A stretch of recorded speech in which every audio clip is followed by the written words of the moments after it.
to Money Talks. I'm Cathy Yang, your intel on the Philippine markets and the economy.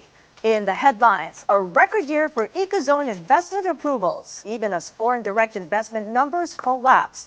We check in on our economic zones amid the corruption scandal and government's big bold reforms with Philippine Economic Zone Authority Director General Teresa Panga joining us live in studio. The impeachment complaint filed against President Marcos is a distraction for foreign investors already sidelined by the flood control scandal, says PCCI's Ferry Terrer. We have an excerpt from Thought Leaders. Impeachment, I'm not into politics, but it does distract. So, whether it's the president or vice president or whoever, or both. And the International Monetary Fund sees the Philippine economy expanding at a slower pace until next year.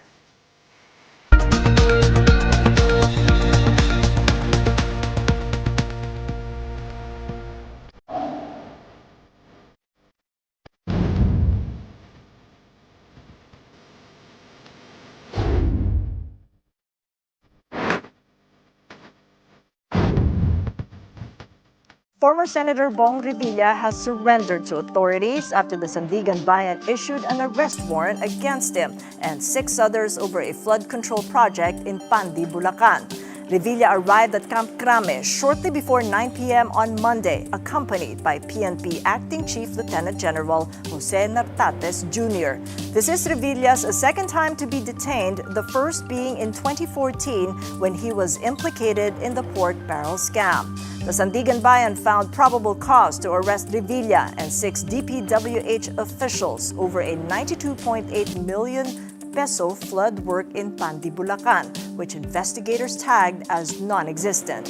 NBI agents arrested former Bulacan 1st District Engineers Bryce Hernandez at the Senate after attending the Senate Blue Ribbon hearing. Others co-accused surrendered before the NBI NCR division in Calao, Manila. In a Facebook Live, Revilla maintained his innocence. Nakakalungkot po, parang wala yatang due process. Yes. Pero ganun pa man, haharapin ko to ng walang takot. At alam kong hindi ako papabayaan ng Diyos dahil wala po akong kasalanan dito. Meanwhile, in yesterday's resumption of the Senate Blue Ribbon hearings, DPWH Undersecretary Arthur Bisnar admitted that field validation of flood control projects needs to start all over again due to wrong grid coordinates. Former Public Works Chief Manuel Bonoan explained that due to the lack of time, he submitted location-based coordinates to the palace instead of the more accurate as-stake coordinates.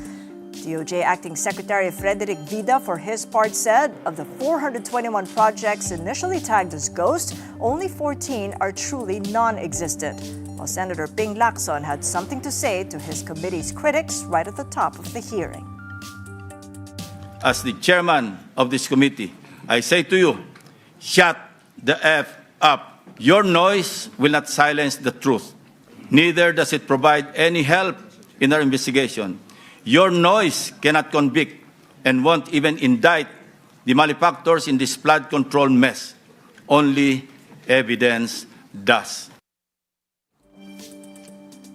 This morning, DPWH Secretary Vince Tizon is at Sandigan Bayan to testify in the trial of ex-lawmaker Zaldi Co and several DPWH officials involving an alleged ghost project in Oriental Mindoro.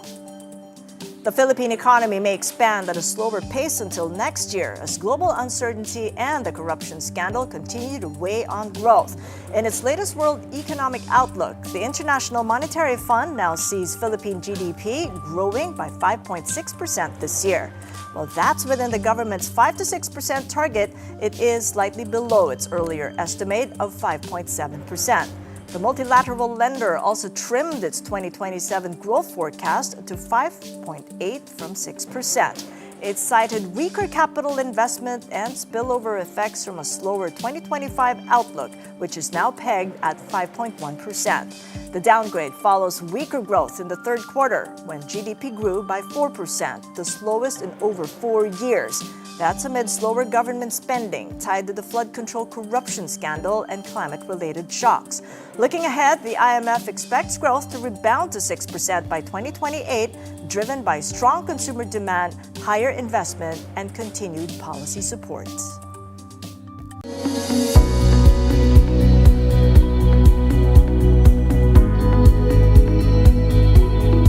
The Philippine Economic Zone Authority is on a strong approvals run, even as the broader investment story has been shaken by corruption scandals. As big, bold reforms are rolled out to restore confidence, PEZA sits at the front line of how locators and foreign investors really judge the Philippines today. With us now for more is the Director General of the Philippine Economic Zone Authority, Tereso Teo Panga. It's good seeing you again, DG Teo. Welcome to the program. Good morning, Ms. Cathy. Thank you for having me in your program. It's a pleasure. And congratulations on 30 years. That went last month, and with some numbers to boot in terms of exports, quality jobs, as well as investments. Yes, we just celebrated our 30th year anniversary, and so we feel that we have become more relevant and vibrant as we attract more investments into the country. And so with our 30-year history in PEZA, we can provide for the blueprint as we can provide for the best location and business ecosystem for our investors. Well, that run of a streak in approvals has continued for all of 2025. We've seen a record number of approvals, but when you take a look at the collapse in foreign direct investments, that's where the concern comes in, because there's a bit of a huge gap in fact, between the approvals and the actual investments. Why do you think that is? Well, the type of investments that we cater to in PEZA are what we call administrative byproduct. So usually there is a gestation period when these investments are translated into projects. But there's a high probability of these projects being translated into realized investments. And so we continue to attract investments because the investors that we cater to in PEZA are investing in the future rather than the present. And I think it speaks volumes of the trust and confidence that they have in the Philippines and in PEZA in general. But it also speaks about governance and the way they see risks in terms of how the government handles it. That gestation period, has that become a longer sort of a timeline because of the concern, the ongoing concern on the flood control scandal? Well, it's a cause for concern. I think all these political risks and all this noise about corruption in government is definitely impacting on our viability as an investment destination. But the upside is we haven't seen that impact yet. In terms of gestation period, usually when investors apply with us for projects, they have to show proof already of their lease contract or proof of ownership over land and building. And so it makes sense for them to immediately start out with their project. So usually the gestation period would range from 2 to 4 months for those occupying already existing buildings and up to 2 years for really greenfield investments, so that those that will put up new buildings for their projects. So which ones are maturing, those nearing 4 months, and when will that show up as actual investments and jobs? Yes, so consistently the top 3 sectors that we have in PEZA are those into manufacturing, which account for 58%, those into ecozone development, 29%, and 11% by IT BPM sector. And as soon as they sign their registration agreement with PEZA, usually we give them within 30 days. And they do sign their registration agreement because in most cases, they're ready to deploy their project. They're ready to start with commercial operations, and despite all this political risk happening. Despite all these political risks happening, but for sure they've had more questions than usual. I mean, what sort of conversations did you go into these existing locators and the would-be locators since the scandal broke out? Well, yes. Usually they ask us about our ability, our capacity to support and grow their investments, particularly how we can protect their investments. But you know, our selling point to them, what we usually tell them is that in PEZA, at least in the economic zones, they can be in a safer haven for their investments. We've gone through this in our 30-year history of PEZA, and so far, particularly when we assumed into office, when we were appointed, we have had a strong growth trajectory of investments and increasing it done consistently. And so we will see the same trend. In fact, from our 262 billion in investments, we're already projecting a 300 billion target in investments for next year. And we don't see any signs of slowing down as long as government can immediately resolve all these issues so that finally we can tell the global community that we are open for business and that we are ready to welcome their investments into the Philippines. There's a big caveat there, as long as the government resolves these issues. So what's holding them back?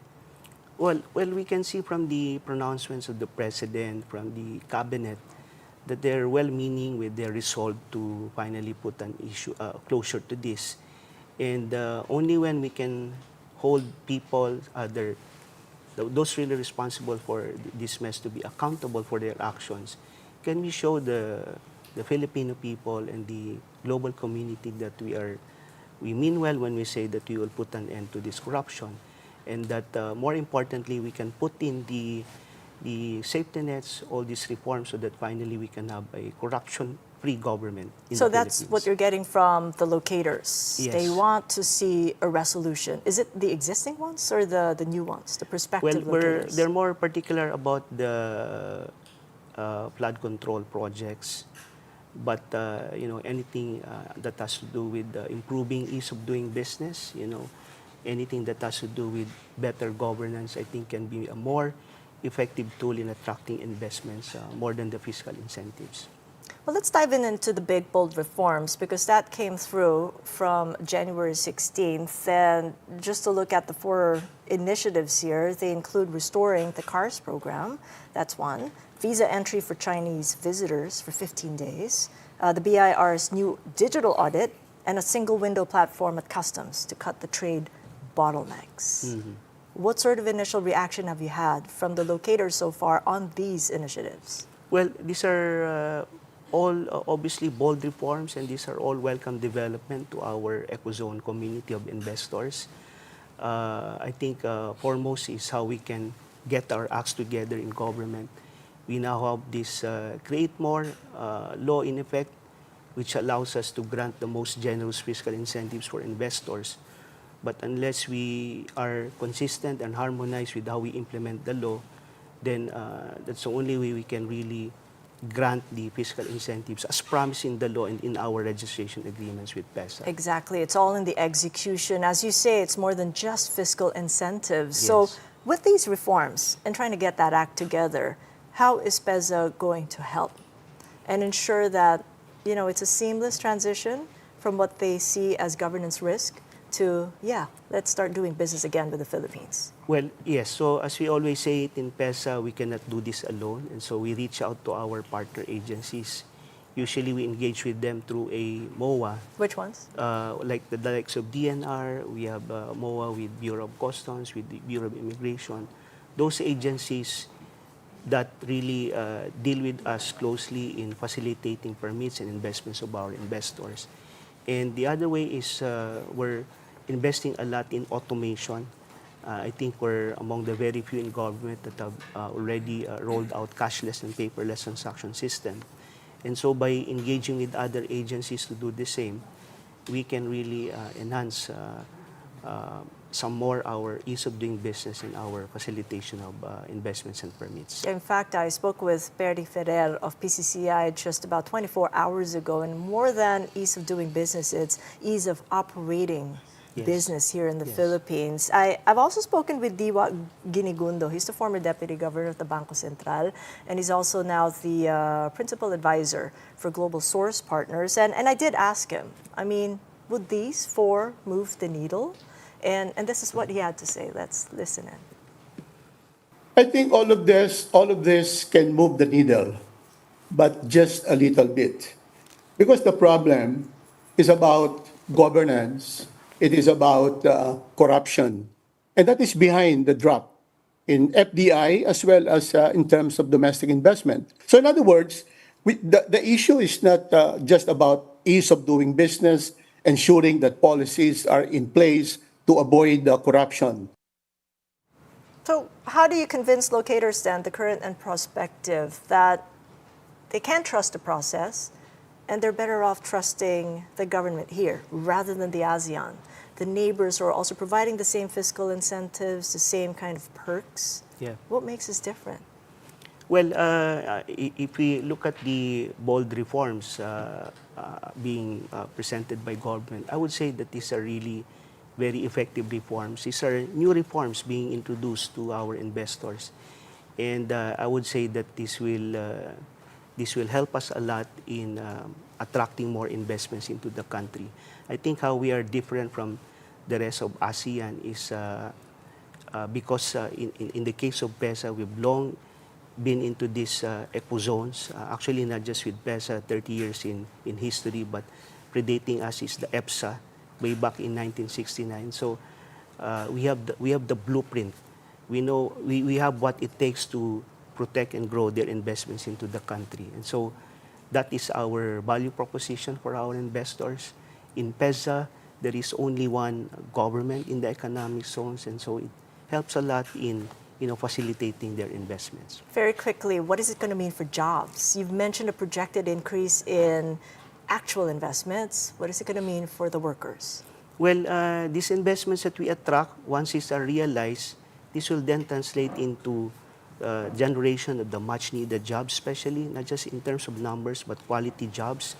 Like, for instance, the two main drivers of growth are our electronics and our IT BPM. And so the strategy of PESA is if we can create more eco zones in rural and new growth areas, then we can provide for more livelihood, support communities, and especially generate more jobs for our Filipinos. Can you give a ballpark number? Well, right now we're 1.8 million in direct jobs. We are projecting 100,000 new jobs this year. The big bulk of that will be coming from IT BPO. I think they doubled the level of jobs being created by our manufacturing sector. All right, we'll leave it at that on that positive note. Thank you so much, and keep Thank us up you to very speed much. with all the investment Yes. approvals. Thank you, DG Teo. Teresa Panga of PESA. And you're watching Money Talks. Coming up, the impeachment complaint filed against President Marcos is seen as a distraction by a business group, PCCI. And world leaders gather in Davos for the annual meeting of the World Economic Forum. Keep it here on One News.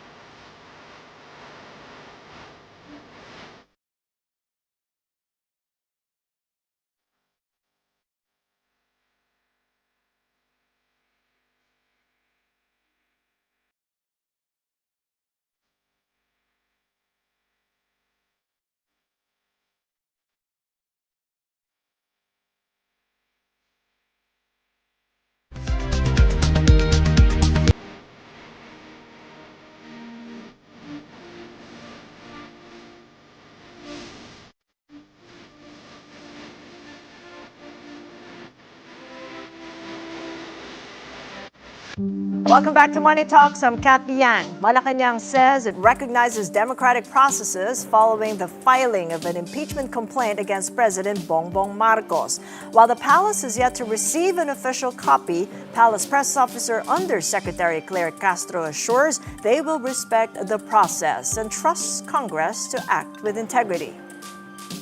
Ang Pangulo po ay naniniwala na ang mga mababatas natin ay gagamit ng kanilang pag-iisip, kanilang puso, at sila ay naaayon sa batas at hindi para sa pansariling kapakanan lamang. This marks the first impeachment complaint against President Marcos nearly 4 years into his term. It was filed by a lawyer, Andre De Jesus, and endorsed by Pusong Pinoy Party List Representative Jet Nisay. The president is accused of violating the Constitution and betraying public trust over the ICC arrest of former President Rodrigo Duterte in March. The complaint also claims the chief executive is unfit to serve due to drug addiction, as claimed by his very own sister, Senator Amy Marcos. Other grounds include Marcos's alleged failure to veto unprogrammed appropriations and unconstitutional provisions in the 2023 to 2026 national budgets. It further alleges kickbacks from flood control projects and claims the Independent Commission for Infrastructure, or ICI, was used to target opponents and shield allies. Meanwhile, Nisay addressed questions over his endorsement. He was earlier named by the ICI among lawmakers allegedly linked to contractors involved in government infrastructure projects. In November, the commission recommended filing charges against him and other so-called contractors.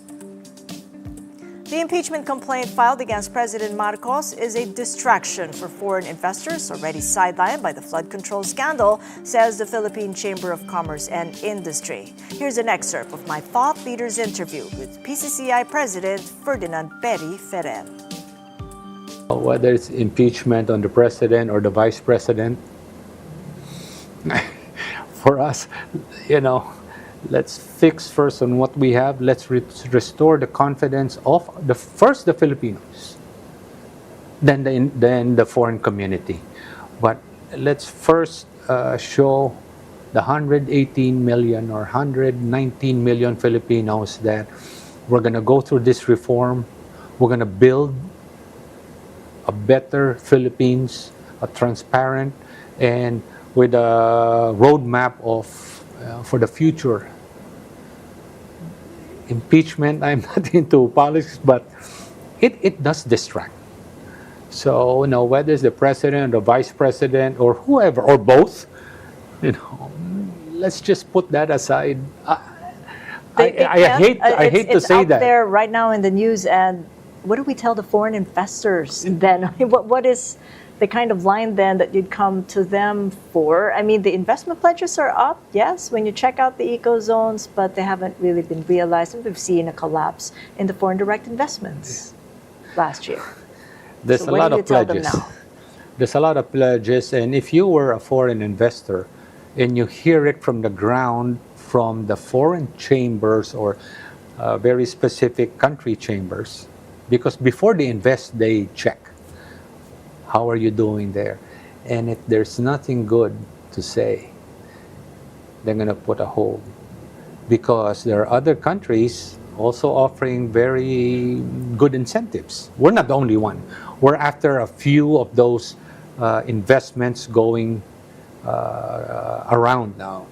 And there's not a lot of them. So each of the countries are trying to grab whatever they can bring into their country. So if there's distraction similar to what we have now, it's not even related to business. So it's related to corruption, mishandling that affected their own citizens. Catch the full interview on Thought Leaders on One News and on its Facebook and YouTube channels. And that same view is shared by PCCI's Vice President for Trade and Industry. An economist even sees the impeachment as a threat if tensions become disruptive. Amy Atienza has details.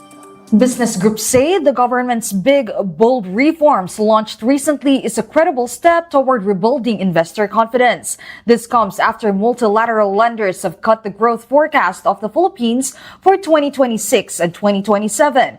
But the impeachment complaint filed against the president can disrupt that. For Philippine Chamber of Commerce and Industry Vice President for Trade and Industry, this can be a mere distraction to reforms and efforts done in the business sector. We are in the midst of big and bold economic reforms for 2026 as announced by the economic team last Friday.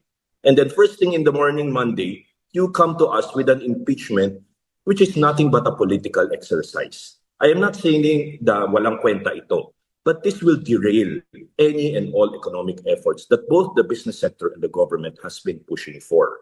Ang added that the attention gained by the filed impeachment complaint could heavily affect investments by bigger entities in the country. If I am a businessman, I am an investor, what is the first thing I look at? Stability and predictability of the country. This sends very negative and wrong image. RCBC Chief Economist Mike Ricafort, however, acknowledged that the impeachment is part of a democracy. But if more tension arises, it could be a huge threat to the sector. Pero kung disruptive kasi, kung may element of uncertainty, doon magkakaproblema. No? Halimbawa, may threat na may destabilization. Or kung merong yung wala sa usual na conventional processes. No, yung democratic process, doon magkakaproblema. Kapatid Amy Atienza, we are One News. Let's check on the markets now. No trading in the U.S. yesterday in observance of the Martin Luther King Jr. Day. But stock futures point to a sharp decline when the markets open later tonight, Manila time. The Dow, the S&P, and the Nasdaq are all down by about 1% each.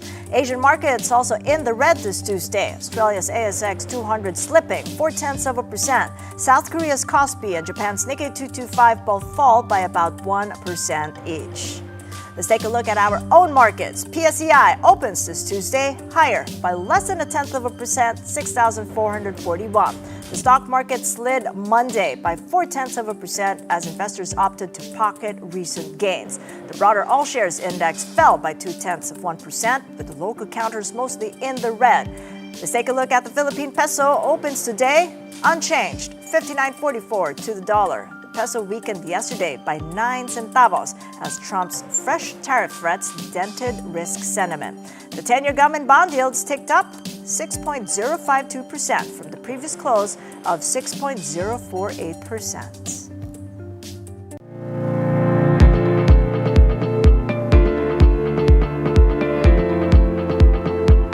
Here are the headlines from around the globe. In the U.S., President Trump told Norway's prime minister that his aggressive moves to acquire Greenland stems from last year's decision not to award him the Nobel Peace Prize. Trump said he no longer felt, quote, an obligation to think purely of peace.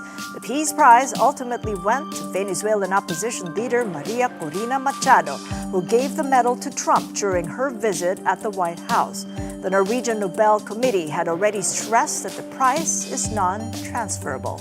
In Switzerland, the World Economic Forum has opened its annual meeting in Davos, with over 60 heads of state expected to attend in person, including leaders of 6 of the G7 nations, which the WEF president called historic. This year's meeting is anchored on dialogue, focusing on the environment, AI, climate, and economic growth. But the event of nearly 3,000 attendees is overshadowed by geopolitical tensions. The WEF meeting will run until Friday. And in Italy, the world of fashion mourns the death of Valentino Garavani, one of the great 20th century designers at the age of 93. Known only by his first name, Valentino died in his home in Rome. Valentino retired in 2008, but his so-called Valentino Red made a lasting mark in the industry. And before we go, the Les Miserables World Tour Spectacular officially opens in Manila. The production runs until March 1st at the theater at Soler. The cast features Filipino world-class talent, including Lea Salonga as Madame Thénardier, Rachel Ango as Fantine, Emily Bautista as Eponine, and Red Concepcion as Thénardier. That is it for Money Talks. I'm Cathy Yang. Catch us again tomorrow at 9:30 a.m. Kapatid, we are One News, all sides, all the time. Have a great day ahead.